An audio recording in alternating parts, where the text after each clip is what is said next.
chairman and members of the railway board and friends. I have just laid the foundation stone for the wheel unit of the prestigious wheel and axle plant of the Indian Railways. I am indeed extremely happy to be here in your midst today to perform this important function. The setting up of this plant is yet another milestone in the march of Indian Railway towards self-reliance and modernization. The railway network in India, covering a route mileage of about 40,000 miles, is, as you all know, the biggest single national undertaking in the country, with a capital investment of over rupees 6,000 crores and a staff strength of approximately 2 million employees. Being the most economical and efficient mode of transport over long distances for both goods and passenger traffic in this vast country of ours, where the distances to be covered are naturally long, the railways form the backbone of the transportation infrastructure of the country and play a very vital role in the socio-economic development of our nation. With the progressive increase in the holding of railway rolling stock to meet the ever increasing demands of both passenger and goods traffic, the requirements of wheels and axles to cover the maintenance needs and the annual manufacturing program for additional rolling stock have been increasing steadily in recent times. Since the output from Durgapur Steel Plant and the Tata Iron and Steel Company has been found to be not adequate to meet our requirements fully, the central government took a decision a few years back to set up a new plant for manufacture of wheels and axles so that we should avoid the import of these from other countries and thereby save about rupees 40 crores of valuable foreign exchange per annum. It is fortunate that with the cooperation and assistance of the Karnataka state government, we have been able to locate the new plant at a convenient site near Bangalore, where a vast open area of land was available, which was readily approachable both by broad gauge and meter gauge railway as well as by road. As already pointed out by the chairman railway board, this plant will be a unique one in several suspects. It will use railways own scrap steel for melting and casting of the solid steel wheels by a special process adopting the latest and most modern technology for the first time in this part of world. Even the manufacture of the axles will be done by a highly sophisticated process. Thus, this integrated wheel and axle plant will be able to economize in the cost of production, besides ensuring a very high degree of quality of the product.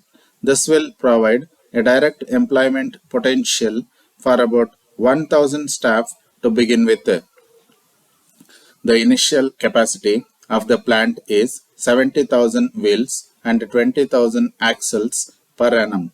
I am sure, however, that the wheel and axle plant will have to step up its output to at least 1 lakh wheels and 30,000 axles per annum before long after the plant is commissioned. The wheel unit of this plant is a structure covering an area of approximately 30,000 square meters. A major portion of this unit will have to be completed well before June 1982, which is the target date for commencing production of wheels. The work involved, I understand, is of a very massive and complicated nature.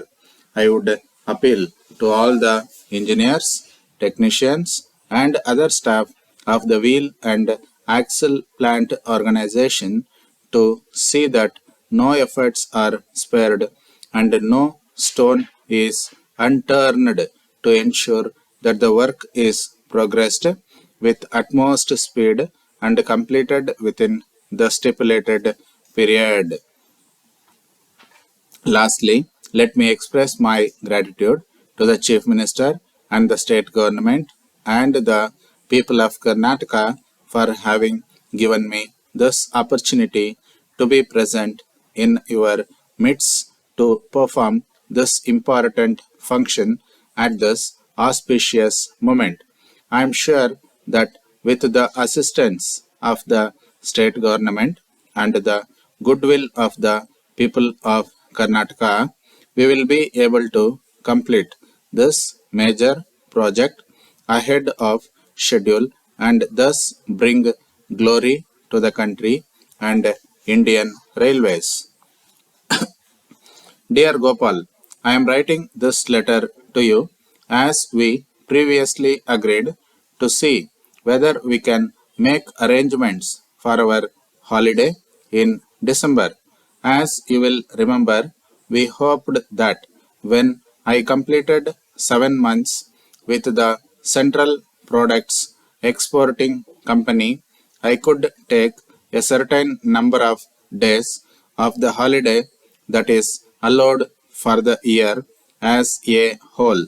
The office manager has very kindly agreed that this is in order and I shall be available to accompany you on the climbing holiday that we planned in such detail last January. You said in your last letter that the first week of December would be particularly convenient from your point of view, and this would be very suitable for me also.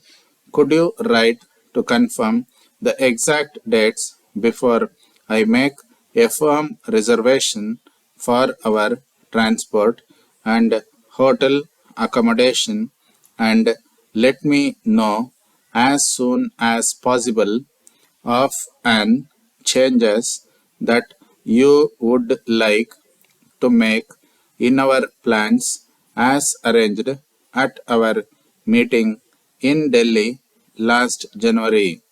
I am certainly looking forward to getting away and putting into practice all the plans we made.